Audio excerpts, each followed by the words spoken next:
5 కోట్లు ఖర్చు పెట్టి శంకుస్థాపన చేస్తే ఆయన పర్యటన ఖర్చు వచ్చేసి 3 కోట్లు. అంటే హెలిప్యాడ్లు వచ్చినందుకు 3,000 మంది పోలీసు వాళ్ళకు భోజనాలంట అవంట ఇవంట దీని ఖర్చు. అంటే మామూలుగా పాత సామెత తర్వాత పాత సామెత చూడు, పావలా కోడికి ముప్పావల మసాలా అని ఆ రకంగా ఏందేందో వచ్చినాడు. వాళ్ళందరినీ మళ్ళీ వచ్చి మండలానికి 10 మందిని 15 మందినో అందరినీ పిలిచి వాళ్ళందరికీ ఇంటర్వ్యూ. వాళ్ళకేంది మళ్ళీ జాయింట్ కలెక్టర్ ముందు రోజు సాయంత్రమే పిలిచి మీరు ఎవరు కూడా సమస్యలు చెప్పొద్దండి, సమస్యలు ఏంటంటే మాకు చెప్పండి, ముఖ్యమంత్రి దగ్గర అంతా కూడా బాగుంది ఫీల్ గుడ్ అనిపించాలని మళ్ళీ వాళ్ళకు సపరేట్ క్లాసులు పెట్టుకోవడం కూడా జరిగింది. అంత క్లాసులు పెట్టినా కూడా అవతల రోజు ఆయన జగన్ను అందరూ కూడా మాట్లాడడం అదంతా కూడా మెయిన్ పేజీలో కూడా రావడం కూడా జరిగింది. కాబట్టి ఎక్కడన్నా మీరు అభివృద్ధికి మేమే స్వాగతిస్తాం. అభివృద్ధి చేసేటప్పుడు అది ప్రజలకు ఉపయోగపడేది. కానీ ఆ తర్వాత రైతుల విషయంలో ఈసారి అసలు ఇంతవరకు ఇత్తనమే పడలే. నువ్వు ఒకవేళ ఇత్తనం పడింటే ఏదన్నా ఇత్తనానికైనా ఖర్చు కానీ దాంట్లో నష్టపోయానని ఇన్పుట్ సబ్సిడీ ఇచ్చేదానికి ప్రభుత్వాలు ఉన్నాయి. ఇత్తనమే పడకుంటే అది వర్తించదు. ఇత్తనమే పడలేదు కాబట్టి నీకు పంట బీమా రాదు.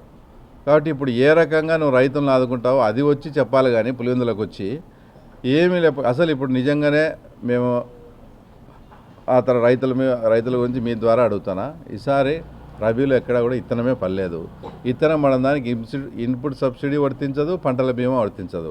నువ్వు రైతుల్ని ఏ విధంగా ఆడుకుంటావో మానవతా దృక్పథంతో ఈ పులివెందుల ప్రాంత రైతాంగాన్ని కానీ కడప జిల్లా రైతాంగాన్ని కానీ విత్తనమే పడినప్పుడు మీరు ఏ రకంగా ఆదుకుంటారో స్పష్టమైన సమాధానం చెప్పాలని. కానీ ఇక్కడ అగ్రికల్చర్ అధికారులు కానీ లోకల్గా ఉండే ఎంపీని కానీ అందరూ కూడా చాలా టెన్షన్స్తో ఉన్నారు.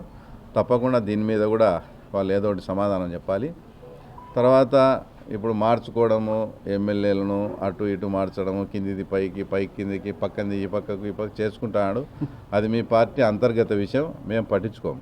దయచేసి ముఖ్యమంత్రి గారిని జగన్మోహన్ రెడ్డిని ఒకటే రిక్వెస్ట్ చేసేది ఏంటంటే, నువ్వు అటు ఇటు మార్చుకోవడంలో నిన్ను నువ్వు మార్చుకొని నువ్వు పులివెందులు లేకుండా పోతే నా పరిస్థితి ఏంది? నేనేదో నిన్ను నమ్ముకొని పులివెందుల ప్రజలకు నువ్వు చేసిన అన్యాయము, పులివెందుల ప్రజల పట్ల నువ్వు చూపించిన నిర్లక్ష్యము, పులివెందుల ప్రజలకు నువ్వు ఇవ్వకుండా గౌరవం ఇవ్వకుండా ఇంత చేసినావు కాబట్టి నిన్ను నమ్ముకొని నేను పోటీ చేస్తారా?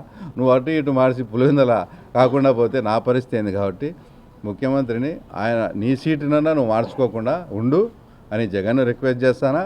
అట్లే చంద్రబాబు గారిని కూడా ఒకవేళ పొరపాటున జగన్ పులివెందులు ఇటు వేరే చోటికి పోతే చంద్రబాబు గారిని నన్ను అటుకే పంపించమని రిక్వెస్ట్ చేస్తా ఉన్నా.